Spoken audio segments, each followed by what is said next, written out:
Well, the big unanswered question from yesterday's fatal explosion: was the underground gas line properly marked? Yeah, consumer investigator Steve Sprache is getting answers about that tonight. And it all goes back to a company called Fiber Technologies Network, which you just heard Colleen talk about a couple of moments ago. The city says that the company had an active and valid permit. Here it is right here to do cable fiber laying here in the city of Durham. But Fiber Technologies Network hired a company called Utilis Engineering. Utilis Engineering was supposed to do all the permitting for the excavation. And the city believes Utilis Engineering then hired a subcontractor to do the actual digging. But right now the city doesn't know who that subcontractor is. They're still trying to figure it out. In the meantime, I wanted to know, how are gas lines supposed to be marked here in North Carolina? Here is what I discovered.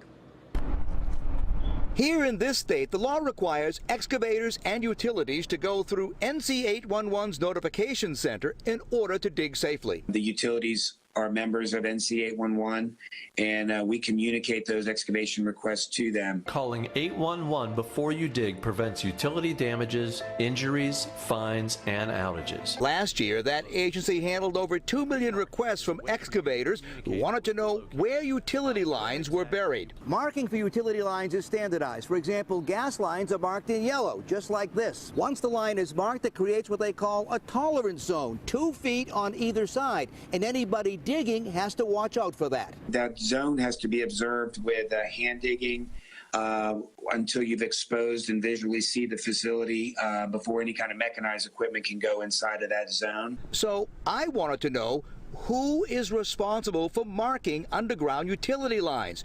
It turns out it's the ultimate responsibility of the utility to make sure their underground lines are marked, but they don't have to do it themselves. Some of them do contract that work out. Some of them do it in-house. It just depends on the company. So I took that question to the president of Dominion Energy. Who marked the lines? Was it a private contractor, or was it did you guys do it in-house? That's all part of the investigation.